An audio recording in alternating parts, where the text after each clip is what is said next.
చూస్తున్నారు కదా, ఇప్పుడైతే మనం ఆలయం లోపలికైతే వచ్చాం.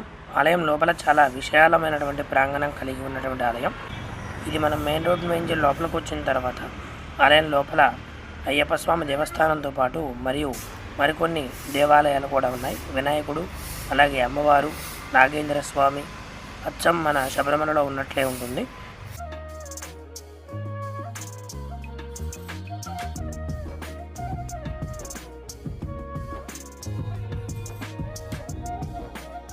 మనం చూడొచ్చు శబరిమల అయ్యప్ప స్వామి వారి సన్నిధానంలో ఆలయం ఎప్పుడు ఉంటుంది, ఎప్పుడు క్లోజ్ చేస్తారనేటువంటి విషయాలన్నీ ఇక్కడ ఒక ఫ్లెక్సీ ద్వారా అయితే మనకి తెలియజేస్తున్నారు.